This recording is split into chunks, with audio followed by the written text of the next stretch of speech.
de motores en buques de guerra solo abarca un par de siglos, un tiempo mucho más corto que la existencia de los barcos, pero suficiente tiempo para un cambio radical en el campo de la propulsión naval. Ya hemos cubierto las calderas, que generan el vapor, y más adelante cubriremos las hélices, la principal forma de mover la mayoría de los buques de guerra con motor. Pero hoy vamos a echar un vistazo breve a lo que se encuentra entre la caldera y el tornillo o la rueda de paletas para asegurar que el barco pueda moverse. Ahora bien, notablemente solo vamos a estar mirando los principales desarrollos del motor marino en lugar de mirar cada posible subvariante y diseño sin salida que se haya ideado. Así que con eso en mente, las máquinas de vapor habían existido durante aproximadamente un siglo, un poco más, para los años 1820, aunque la mayor parte de ese tiempo solo habían existido realmente como instalaciones fijas de baja presión masivas que podían bombear agua fuera de las minas y mover fábricas, pero poco más. Pero el amanecer del siglo XIX había visto varios avances en el aumento de la presión que se podía usar en las máquinas de vapor, y esto a su vez dio una salida de potencia mucho mayor para un tamaño dado de motor, y esto comenzó a hacer la idea de un motor que era pequeño y potente suficiente para ser utilizado en una plataforma móvil en lugar de una instalación fija, algo más viable, y debido en parte al hecho de que, bueno, los barcos son simplemente mucho más grandes. Los barcos serían la primera aplicación de esta tecnología, con varios barcos de vapor experimentales comenzando a ser ideados a finales de los años 1700. Pero el primer uso de la energía de vapor en una aplicación militar probablemente fue la batería flotante impulsada por paletas Demologus, más tarde Fulton, que se desarrolló para, pero no se completó durante, la guerra de 1812 en nombre de la Marina de los Estados Unidos. No obstante, su naturaleza la confinaba efectivamente al puerto. El uso completo de la energía de vapor en el mar tendría que esperar hasta el despliegue de barcos como el Her Majesty's Ship Comet, un remolcador impulsado por paletas lanzado en 1822, junto con otros pequeños barcos como el Monkey, que desplazó alrededor de 210 toneladas y que utilizó motores de vapor de Boulton y Watt de alrededor de 80 caballos de fuerza nominales. Algunos de estos motores tenían 2 cilindros y podían funcionar a lo mejor una revolución cada par de segundos. El Mono fue seguido en servicio por el Activo, que también tenía 80 caballos de fuerza nominales, y luego el Rayo en 1823, que tenía 100 caballos de fuerza nominales. Los primeros barcos de vapor se usaban principalmente para remolcar y con fines generales en puertos y costas. Realmente no se les podría llamar buques de guerra. Todos estos barcos eran propulsados por ruedas de paletas. Las limitaciones en términos de vulnerabilidad percibida y la cantidad de espacio a lo largo del costado que ocupaban las paletas significarían que un buque de guerra completo destinado a la línea de batalla que funcionaba con vapor tendría que esperar un poco, pero estos primeros barcos usaban una de las primeras formas de motor a vapor equipado en un buque de guerra, el motor de palanca lateral. Esto fue un avance respecto al simple motor de viga que fue el antecesor de todos los demás tipos. El motor de palanca lateral era un mecanismo bastante alto.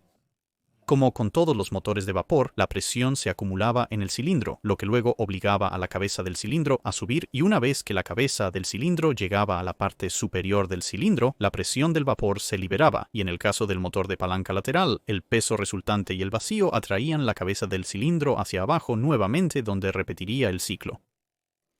En el motor de palanca lateral, la cabeza estaba conectada a una varilla que levantaba un extremo de una gran palanca de hierro, o a veces 2 para fines de equilibrio. Esto haría que el otro extremo de la palanca subiera o bajara en oposición, y eso a su vez estaba conectado a través de más metal a un cigüeñal que generaba el movimiento rotacional en comparación con un motor de viga donde la palanca estaba montada bastante alta en un motor de palanca lateral. Las pesadas palancas estaban montadas mucho más abajo, lo que daba al motor entero un centro de gravedad bastante bajo y hacía que todo el conjunto fuera un poco más corto en el elemento vertical.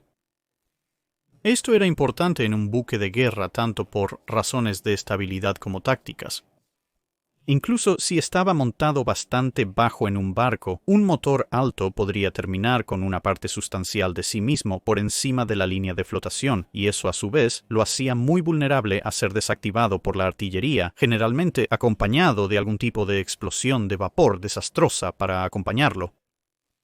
El motor de palanca lateral todavía era algo alto debido al tamaño del cilindro que se necesitaba para obtener una presión de trabajo útil, y los barcos, hasta e incluyendo el periodo de la Guerra Civil Americana, todavía a veces terminaban perdiendo potencia debido a los disparos al casco que incapacitaban las partes superiores de sus motores.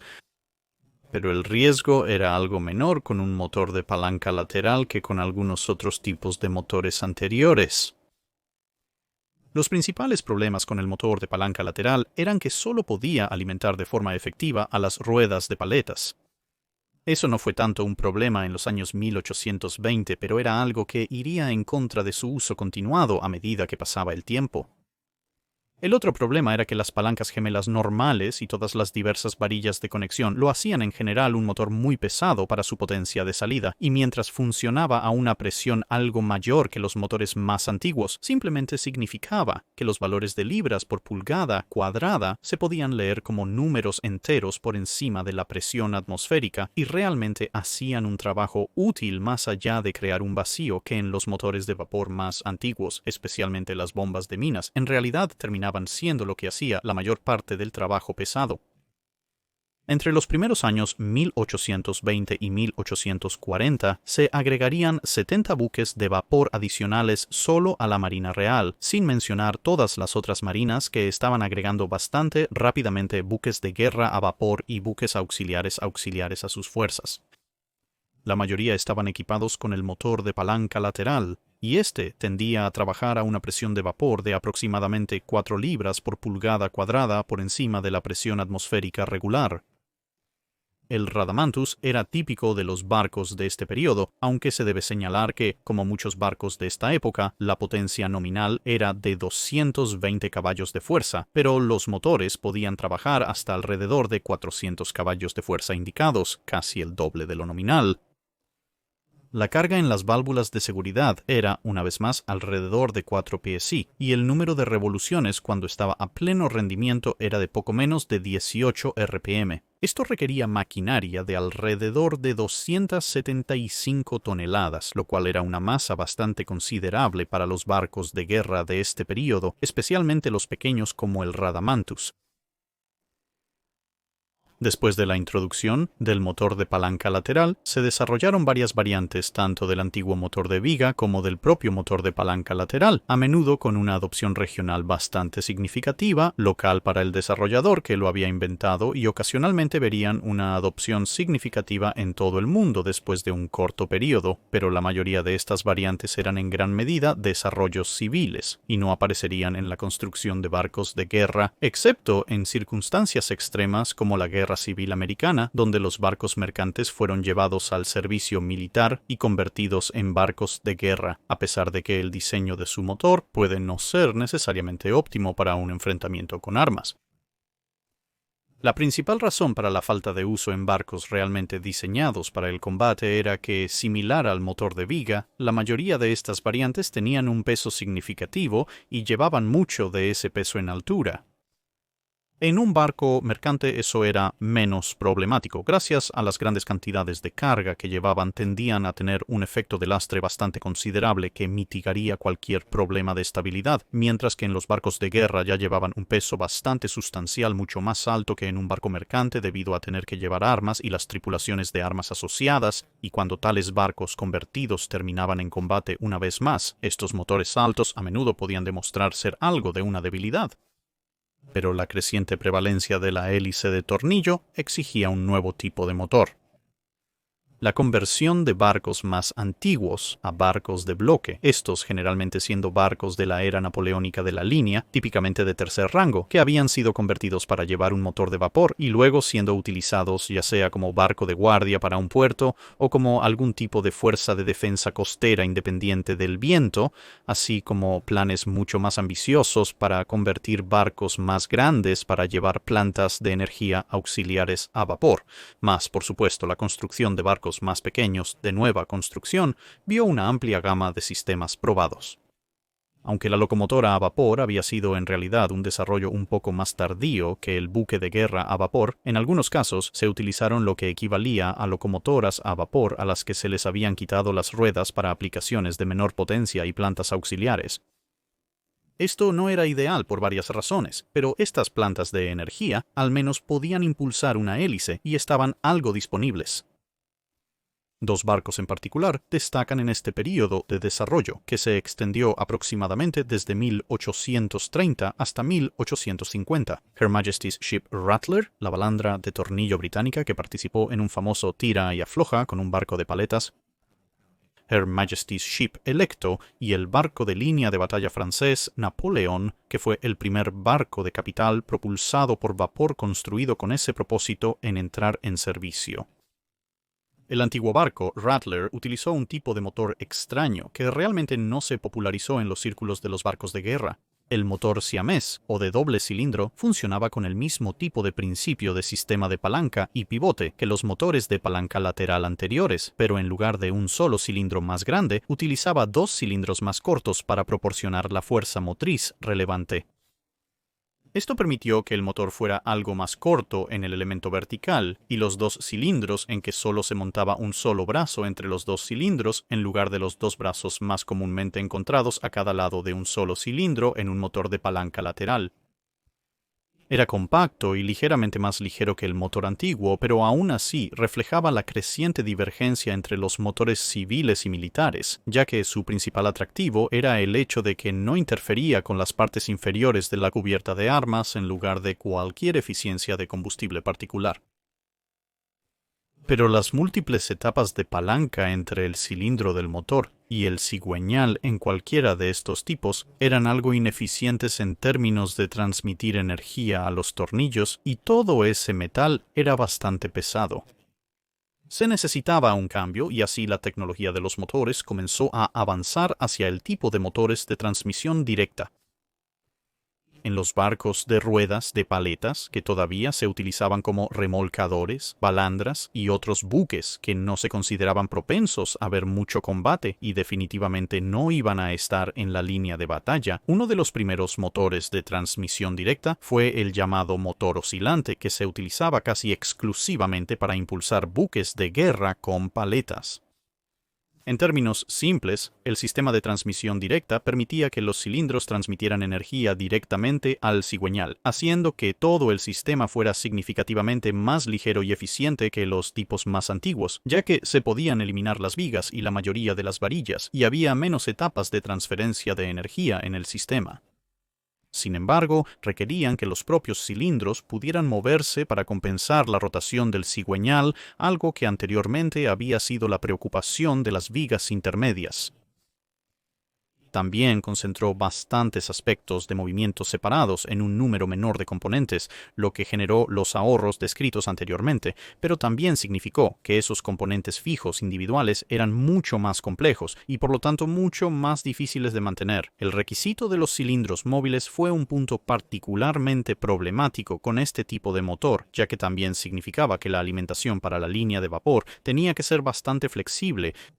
Y, bueno, si algo salía mal, tenías un cilindro lleno de vapor caliente que se movía de un lado a otro, lo cual no era fácil de acercarse. El otro problema era que las ruedas de paleta simplemente necesitaban girar un poco más lento que los tornillos, y por lo tanto, los motores habían sido diseñados para este nivel de rotación. Aquí es donde entra Napoleón. Aunque no fue el primer barco en introducir el motor de transmisión directa, su uso de uno para impulsar un tornillo en un gran barco de guerra planteó el problema de usar un motor que tenía un conjunto relativamente bajo de revoluciones por minuto, con una hélice que necesitaba ir un poco más rápido que eso para poner el barco en movimiento a cualquier velocidad apreciable. Esto se resolvería introduciendo, al menos temporalmente, otra innovación, el engranaje, en este caso aumentando las revoluciones por minuto, aunque esto requería un motor excepcionalmente potente para la época, ya que cada revolución del motor tenía que impulsar varias revoluciones del tornillo, lo que dividía la potencia total. De ahí la necesidad de una alta energía estática para que quedara suficiente por revolución para girar la hélice contra la resistencia del agua en la mayoría de las condiciones marítimas. No hace falta decir que esto también requería mucho mantenimiento y contribuyó en cierta medida a la reputación del barco por la falta de fiabilidad de su planta de vapor. En este punto el vapor también seguía siendo muy auxiliar.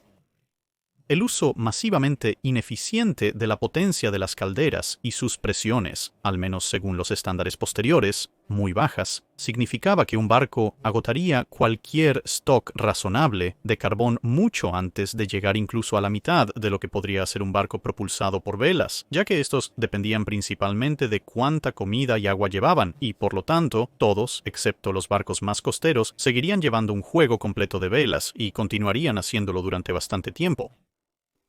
Para viajar una distancia sustancial a vapor, los barcos necesitarían ser mucho más grandes, explotando la ley del cubo cuadrado para aumentar desproporcionadamente su capacidad de almacenamiento de carbón, lo que llevaría en el mundo civil al menos a la construcción del SS Gran Oriental,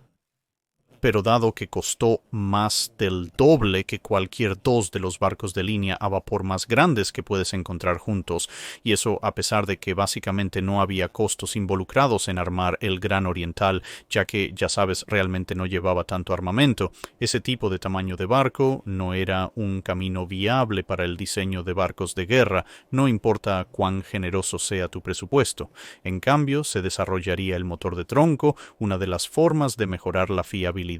era tener una carrera de potencia más larga, ya que esto distribuía la fuerza ejercida sobre los componentes móviles a lo largo de una distancia mayor, y así mantenía la tensión en los componentes individuales baja. Pero esto contradecía la necesidad de los barcos de guerra de mantener los motores bajo la línea de flotación, por lo que la solución en Mínina parece simple en papel, pero fue relativamente difícil de lograr en la práctica. Fue poner todo de lado y ahora podrías, dentro de los confines de las dimensiones del barco, tener una carrera de potencia tan larga como quisieras. Deja de reírte allí atrás, sin ningún problema de fuego entrante desde arriba, ya que el ancho del cilindro era ahora, técnicamente hablando, la altura del cilindro. El cilindro en sí podría hacerse algo más grande. Esto permitió que la biela en la cabeza del cilindro oscilara dentro del recorrido del cilindro en sí, y eso significaba que el cilindro podía volver a ser fijo en lugar de moverse de un lado a otro en el motor de accionamiento directo oscilante, lo que mejoraba aún más la fiabilidad. Capaces de alcanzar las velocidades que se necesitarían para operar una hélice de tornillo sin engranajes, alimentaron la última generación de barcos de tornillo de madera y también encontrarían un lugar en los primeros acorazados. El Her Majesty's Ship Warrior, otro barco fundamental, estaba equipado con este tipo de motor. Al principio, el motor de tronco era un equipo bastante sustancial en parte debido a la búsqueda de fiabilidad y bajos requisitos de mantenimiento, que son características clave de los motores militares donde sea posible. Sin embargo, las presiones de la guerra a menudo conducen a la innovación, y trabajando desde una base bastante sólida de tecnología de motores en los años 1850, no solo el motor de tronco entraría en servicio generalizado, sino que como resultado de la Guerra de Crimea en particular, también resultó posible hacerlo considerablemente más pequeño, aumentar la presión de trabajo y aumentar la velocidad de rotación. Esto se debió en gran parte a un pedido de la Marina Real para docenas de cañoneras de vapor cuyo pequeño tamaño necesitaba un motor más pequeño y para el cual este nuevo motor se produjo en masa, lo que también terminó reduciendo el costo por unidad y condujo a una balsa de repuestos una vez que las cañoneras mismas fueron puestas en cobertizos y en su mayoría olvidadas cuando la Guerra de Crimea llegó a su fin, y eso a su vez significó que el motor de tronco, tanto en sus configuraciones grandes como pequeñas, se volvió muy común tanto en el mundo militar como civil durante varias décadas, hasta que el avance de las nuevas tecnologías los hizo incapaces de competir. Se desarrolló una variante aún más pequeña que utilizaba dos cilindros para generar la potencia combinada de uno más grande para su uso en monitores estadounidenses durante la Guerra Civil Americana. Esto se hizo puramente para reducir la altura total al mínimo absoluto posible, ya que los motores necesitaban caber en los cascos de calado extremadamente bajo y de poca altura libre de los monitores de la época de la Guerra Civil Americana. Sin embargo, la complejidad adicional de este tipo para la misma salida de potencia significaba que realmente no se utilizaban tanto fuera de este nicho bastante específico. Tras el éxito del motor de tronco, varias otras empresas familiarizadas con el estilo antiguo de construcción de motores desarrollaron otros motores montados horizontalmente, pero estos tendían a ser efectivamente un diseño de motor más antiguo, generalmente uno de los altos, excepto que ahora solo de lado. Esto tenía ciertas ventajas en términos de compatibilidad de piezas y confiabilidad, pero a costa de la eficiencia. También tendían a tener un peso adicional considerable y una menor potencia de salida debido a la reintroducción de más de las varillas y palancas intermedias, como se ve en los motores navales más antiguos, y esto significaba que estos motores generalmente solo se instalarían en buques de guerra, donde la energía de vapor se consideraba una forma de propulsión necesaria, pero altamente auxiliar, y por lo tanto, el costo de la maquinaria era mucho más importante que la eficiencia específica o el alcance, por lo que muchas cañoneras compuestas, balandras compuestas, corbetas y similares estarían equipadas con este tipo de plantas de energía más baratas pero menos eficientes. Sin embargo, durante este periodo de desarrollo en buques de guerra de línea completa,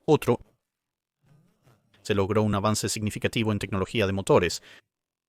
Como se mencionó al principio, los primeros motores de vapor utilizaban vapor para alimentar un golpe del motor y el vacío que quedaba en su ausencia, junto con una mezcla de gravedad e impulso, lo mantenía funcionando a través del otro golpe.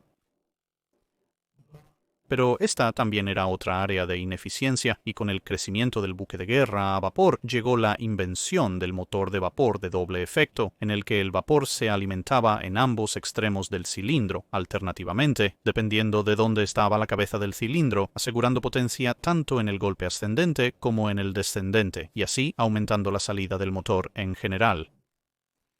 Con el paso del tiempo, los barcos también se hicieron considerablemente más grandes y eso significaba que había espacios de ingeniería más grandes y por lo tanto más volumen submarino, y eso a su vez permitió que los motores volvieran a ser en su mayoría, o en algunos casos completamente, verticales, sin comprometer la durabilidad del barco en combate, ya que aún estarían por debajo de la línea de flotación. Además, durante el periodo desde la introducción del motor de tronco hasta el resurgimiento del tipo vertical, las presiones de vapor habían estado subiendo constantemente desde alrededor de 30 psi por encima de la atmósfera hasta aproximadamente 60 psi, lo que significaba que para la mayoría de los barcos, la potencia disponible para sus motores se había duplicado aproximadamente. Como los principios generales detrás de los motores de vapor equipados con cilindros ya se habían establecido bastante, la última parte del siglo XIX vería aumentar la eficiencia del uso de la energía proporcionada por las calderas.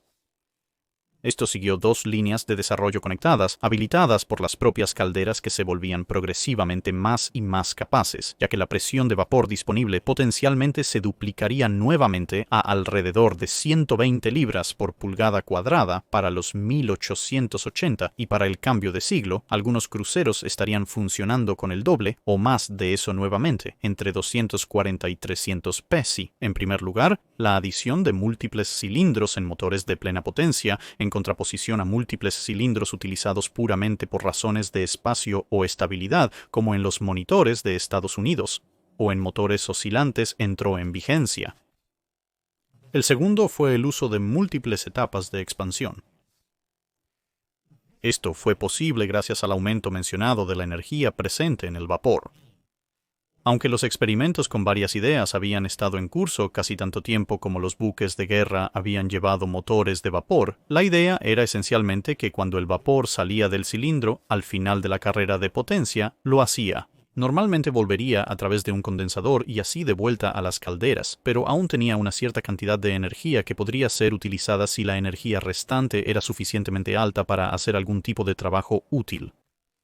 Y así, si en lugar de ir directamente al condensador, este vapor se alimentaba en otro cilindro de menor presión, que luego podría proporcionar alguna fuerza adicional al eje de la hélice, el vapor ahora con mucha más energía extraída de él, entonces sería capaz de volver al condensador. Típicamente, el primer cilindro de mayor presión sería más pequeño que el subsiguiente cilindro de menor presión, que contabilizaba la expansión final del vapor, y esto permitía un par de opciones diferentes. Al usar vapor en el mismo estado de energía inicial que antes, fresco desde la caldera porque podrías extraer más de esa energía, podrías aumentar la eficiencia. De hecho, incluso podrías reducir la energía en la alimentación original de vapor y así quemar menos combustible hasta cierto punto, ya que terminarías con aproximadamente la misma cantidad de energía yendo al tornillo que con un motor de expansión simple porque estás extrayendo más de esa menor cantidad de energía. Alternativamente, podrías aumentar la cantidad de energía en el vapor que sale de tu caldera, ya que el exceso significativo que obtendrías de la primera etapa ahora no se desperdiciaría, y por lo tanto podrías ir más rápido porque estabas introduciendo significativamente más energía en tu eje de la hélice. Mantener el nivel de energía del vapor de entrada aproximadamente igual que antes, que era efectivamente la primera opción que mencionamos, se veía como algo intermedio entre las dos con cualquiera de los extremos posibles. Mucho mayor velocidad o mucha mejor eficiencia de combustible dependiendo de qué resultado preferías para el barco para el que se estaba construyendo el motor. Por ejemplo, un barco torpedo para el cual la velocidad era primordial y el alcance casi no era un problema, querría la máxima potencia absoluta. Podrías obtener de él mientras que quizás una corbeta o algún tipo de crucero de segunda o tercera clase que tenía que recorrer distancias muy largas y no tenía que preocuparse demasiado por la velocidad máxima, estaría buscando una forma muy eficiente de planta de energía de vapor, mientras que algo como un crucero o un acorazado, que idealmente no quería ir relativamente rápido, pero no quería agotar todas sus reservas de combustible muy pronto, optaría por un equilibrio entre los dos. Se debe notar que mientras que un motor de doble expansión necesitaba al menos 2 cilindros por razones obvias, no estaba limitado a 2 cilindros, ni estaba limitado a emparejar 2 cilindros individuales. Podrías, por supuesto, hacer eso si querías, pero también podrías, por ejemplo, alimentar 2 o 3 cilindros de baja presión desde uno de alta presión único. Y es por eso que en esta era de la tecnología de motores generalmente ves barcos descritos con sus motores declarados como X expansión y cilindro, o X cilindro y expansión para dar una idea de la configuración general Titanic. Por ejemplo, tenía motores de triple expansión de 4 cilindros y las razones por las que podrías describir la expansión como siendo X o Y es porque no se detuvo solo en la expansión de 2 etapas, con un mayor rendimiento de potencia de calderas aún mejores. Se hizo posible agregar una tercera etapa a los procedimientos y así nació el motor de triple expansión vertical, que era el tipo de motor más común en la era pre-Dreadnought. Mientras que los modelos civiles más tarde pasarían a desarrollar el cuádruple motor de expansión. El motor de triple expansión vertical representó el fin de la línea para este tipo de motor para los buques de guerra en general. Sin embargo, aunque generalmente serían reemplazados en el diseño de barcos durante los 1900 y principios de los 1910 en la mayoría de las naciones, la historia del motor de triple expansión vertical no estaba del todo terminada. Durante la Segunda Guerra Mundial, el gran número de barcos más pequeños que se estaban construyendo, la falta de necesidad de que la mayoría de ellos fueran especialmente rápidos y el hecho de que cortar las palas para una turbina era algo así como un cuello de botella, llevaría al regreso del motor de triple expansión vertical en numerosos barcos como las corbetas de guerra antisubmarina e incluso algunos portaaviones de escolta, ya que era relativamente simple, barato y fácil de construir. Y por lo tanto había mantenido una circulación bastante generalizada en el mundo mercantil civil y sus proveedores, donde rara vez se requerían velocidades superiores a la mitad de los nudos, y hasta ese punto, las mejoras menores a la tecnología del motor habían permitido a los barcos lograr más de 20 nudos con comodidad. También había un problema secundario de que muchos marineros mercantes eran llevados al servicio naval y estaban familiarizados con el motor de triple expansión vertical, que por lo tanto necesitaba mucho menos reentrenamiento si los asignabas a este tipo de embarcaciones. Para la mayoría de los buques de guerra, sin embargo, la velocidad era lo que se deseaba y eso era algo con lo que el motor de triple expansión vertical empezaba a tener dificultades para proporcionar, ya que esto subía a los 20 y tantos nudos para algunos de los cruceros más grandes y los avances en el control de fuego también requerían un viaje mucho más suave. el problema fundamental con los motores de triple expansión vertical y, de hecho, cualquier motor de los tipos que se habían utilizado hasta ahora era que una cantidad bastante grande de metal estaba siendo lanzada de un lado a otro repetidamente y a considerable velocidad. Esto a su vez llevaba a la vibración, que podía ser mitigada en cierta medida por mayores esfuerzos de lubricación así como instalaciones de amortiguación, pero no podía ser eliminada por completo, y las soluciones que la mitigaban en cierta medida llevaban a un considerable aumento de peso y a algunos efectos bastante interesantes en la sala de máquinas, ya que el lubricante tendía a brotar por todo el barco sobre los ingenieros cuando los motores se estaban ejecutando a alta velocidad, como en una batalla. Hasta la invención de la lubricación forzada, que aún estaba a algunos años de distancia en los primeros 1900, los motores de triple expansión vertical también solo podían funcionar a plena potencia durante un tiempo limitado antes de arriesgar un fallo catastrófico debido al estrés repetido y rápido. Pero de todos estos factores, a medida que los 1900 avanzaban hacia los 1910, la vibración era el más importante, ya que esto dificultaría, si no imposibilitaría, el uso de telémetros de larga distancia, y eso a su vez debilitaría la capacidad de un barco para luchar en una batalla de armas de largo alcance, que ahora era posible gracias al desarrollo del disparo central del director junto con los nuevos telémetros, a menos que, por supuesto, se pasara por el gasto de amortiguar toda la vibración. Así, la turbina de vapor, vista por primera vez en 1890 a bordo de los barcos, comenzó a reemplazar al motor de triple expansión vertical en los nuevos buques de guerra construidos a principios del siglo XX. La turbina de vapor operaba de forma muy distinta. Todavía se necesitaba vapor, pero en lugar de impulsar un movimiento lineal en un cilindro que luego tenía que transformarse mecánicamente en un movimiento rotacional, la turbina utilizaba vapor de alta presión que pasaba a través de una serie de rotores para crear un movimiento rotacional directamente. Aunque el mecanismo preciso de cómo lo hacía podía variar, con turbinas de reacción, turbinas de impulso y similares todas siendo desarrolladas, la idea central era esencialmente la misma. Podían funcionar con una vibración mínima, y debido a que las partes móviles estaban en un simple movimiento circular continuo, en teoría podían funcionar a plena potencia mientras tuvieras combustible para mantener encendidos los calderos.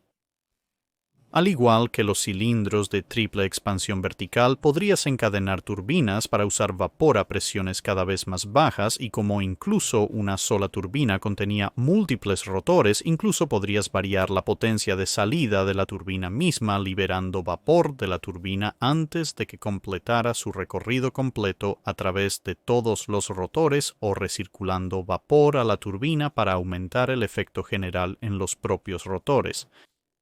Sin embargo, las turbinas eran las más eficientes en términos de utilizar la energía que estaba en el vapor que se les proporcionaba cuando se operaban a casi toda su potencia. Esto era genial si querías ir realmente rápido. No era tan genial si querías navegar a una velocidad algo más pedestre, que era en sí misma más eficiente en términos de la cantidad de combustible quemado en tus calderas por hora. La eficiencia de la turbina disminuía considerablemente al operarla a bajas velocidades. Desafortunadamente, el rango de alta eficiencia para las primeras turbinas era de cientos de revoluciones por minuto, lo que al conectarse a las hélices generaba mucha cavitación, dañándolas y perdiendo eficiencia propulsiva, ya que giraban mayormente en una nube de burbujas y turbulencia de su propia creación si no se era muy cuidadoso. Se probaron diversas soluciones. En algunos barcos, especialmente destructores, simplemente agregaron más hélices a los ejes, razonando que si solo podías obtener 50 de potencia de una hélice, bueno, si pones 3 hélices en el mismo eje, entonces obtienes 150 de potencia menos un poco por el peso de las hélices extra. En otros barcos se agregó una turbina de crucero que opera a menor presión para operaciones a baja velocidad, y las turbinas de mayor presión y rotación más veloz solo serían activadas para funcionar a máxima velocidad. En algunos casos, una turbina de crucero podría ser una instalación completamente separada, mientras que en otros podría ser una parte integrada de una solución de turbina única en general. Estos, aunque solo eran soluciones temporales. La verdadera solución surgió en los años 1910 con el desarrollo de turbinas engranadas. Estos funcionaban de manera inversa al conjunto de engranajes instalados 60 años antes en el Napoleón. Ese conjunto había aumentado la velocidad de rotación del motor para hacer girar el tornillo a una velocidad razonable, mientras que los nuevos engranajes reducían la alta velocidad de las turbinas a una velocidad mucho más baja para los tornillos, lo que a su vez devolvería las velocidades de las hélices a su régimen más eficiente, y también significaba que había significativamente más potencia detrás de cada rotación, lo que a su vez permitiría hélices más grandes y pesadas en el futuro, aunque también significaba que los ejes múltiples se volverían cada vez más comunes, ya que ahora era posible superar las tolerancias físicas razonables del propio eje de la hélice al poner accidentalmente demasiada potencia en él. Pero mientras que las turbinas de vapor con engranajes de reducción continuarían alimentando la mayoría de los buques de guerra hasta el final de la Segunda Guerra Mundial, había dos otros sistemas que competirían con él, el diésel y la propulsión turboeléctrica. La propulsión turboeléctrica era la más cercana a la línea de desarrollo del motor de vapor existente, ya que en realidad utilizaba turbinas como parte de la transmisión, pero en lugar de un accionamiento directo o engranajes de reducción a los ejes de la hélice, utilizaba una turbina o turbinas funcionando constantemente a su velocidad óptimamente eficiente para alimentar generadores eléctricos en su lugar. Estos generadores luego proporcionarían la energía a los motores eléctricos, así como al resto del barco, y los motores eléctricos, a su vez, rotarían los ejes de la hélice. Esto ofrecía varias ventajas. La respuesta al cambio de velocidad era mucho más rápida y podías poner el sistema en reversa total con la misma potencia, aunque no necesariamente con la misma velocidad que con toda la potencia hacia adelante. Si un motor o hélice quedaba inutilizado por un impacto de torpedo, una mina o algún otro tipo de accidente, la energía podía ser redirigida relativamente fácil a otros motores dentro de sus tolerancias para compensar la pérdida de propulsión. Desde una perspectiva de supervivencia, podrías separar todas las salas de generadores y turbinas y las salas de motores, ya que la única conexión real entre muchas de estas salas eran los cables de alimentación, y un motor eléctrico quemado sería mucho más fácil de reparar con piezas a bordo que una turbina que había perdido sus aspas y probablemente se había desmontado explosivamente. Otra ventaja era que si perdías uno o más generadores o una o más turbinas, no necesariamente perdías el eje de la hélice correspondiente, porque al igual que con un eje de hélice que había sido inutilizado, también podías redistribuir la energía de un solo generador o cuantos generadores y turbinas sobrevivientes tuvieras a todos los ejes de las hélices, siempre y cuando, de nuevo, la cantidad de energía que estaba disponible en general fuera suficiente para impulsar todos los motores. Sin embargo, también había una serie de problemas. La necesidad de dos sistemas completamente nuevos y eléctricos significaba que el conjunto del motor en su totalidad era bastante pesado en comparación con un conjunto de turbinas directas o con engranajes de reducción. La pérdida del generador podría, si estaba solo, o las salas de generadores, si había más de uno, podrían paralizar todo el barco, ya que todo se estaba suministrando con energía eléctrica desde estas áreas. Los sistemas eléctricos podrían ser mucho más susceptibles a daños por impacto que las turbinas relativamente sólidas, aunque para ser justos, si un impacto había llegado hasta tus espacios centrales de maquinaria, probablemente tenías problemas más grandes para lidiar con, que el hecho de que tus motores acaban de desconectarse, pero había, por supuesto, la otra cosa que en el caso de daños en combate que resultaron en inundaciones, las turbinas relativamente robustas podrían, y en algunos casos lo hicieron, seguir moviendo las hélices, incluso mientras el barco se hundía. Mientras que los peligros de grandes cantidades de corriente eléctrica, posiblemente también incluyendo cableado dañado, en un buque de acero que se estaba llenando rápidamente con agua salada, realmente necesitan alguna calificación adicional. En algunos barcos también era posible, sin embargo, acortar los ejes de las hélices. Esto era una ventaja, ya que los motores simplemente podían montarse más atrás en el barco. pero en los barcos de capital esta oportunidad era limitada debido a la necesidad de mantener los espacios de maquinaria dentro de la ciudadela del barco, que idealmente no se extendería más allá de la torreta más atrasada. La eficiencia también era un tema de contención. Por un lado, la turbina podía funcionar constantemente a velocidades óptimas, lo que mejoraba la eficiencia, y en comparación con la transmisión directa, las hélices también giraban de manera muy eficiente. Sin embargo, en comparación con un buen conjunto de turbinas con reducción de engranajes, que también permitía ampliamente esta diferencia en la velocidad de rotación entre la turbina y la hélice, la transmisión turboeléctrica no podía competir, simplemente porque cualquier cambio de energía de un estado a otro no es 100% eficiente, y por lo tanto, siempre se perderá energía en la transición. En un barco con reducción de engranajes, las pérdidas de energía desde el momento en que la energía térmica del vapor se convierte en energía cinética de rotación en el eje son bastante simples y mínimas. Hay una pequeña cantidad perdida por fricción y desgaste físico en los engranajes y luego la energía está en el tornillo en un barco con transmisión turboeléctrica. La energía rotacional se convierte en energía eléctrica a través de la inducción magnética en el generador. Luego se transmite con alguna pérdida debido al calentamiento basado en la resistencia en el cableado a los motores, que luego tienen que revertir el proceso con la energía eléctrica siendo utilizada para crear un campo electromagnético que luego hará girar el motor, lo que resulta en que la energía cinética de rotación vuelva a entrar, que luego va al tornillo. Estos pasos adicionales arrastran la eficiencia de la transmisión de energía todo el camino hacia abajo, y por lo tanto, una vez que la reducción de engranajes se había vuelto asequible, el sistema turboeléctrico fue por varias razones descritas anteriormente, generalmente descartado en la construcción de buques de guerra a favor de la turbina con engranajes.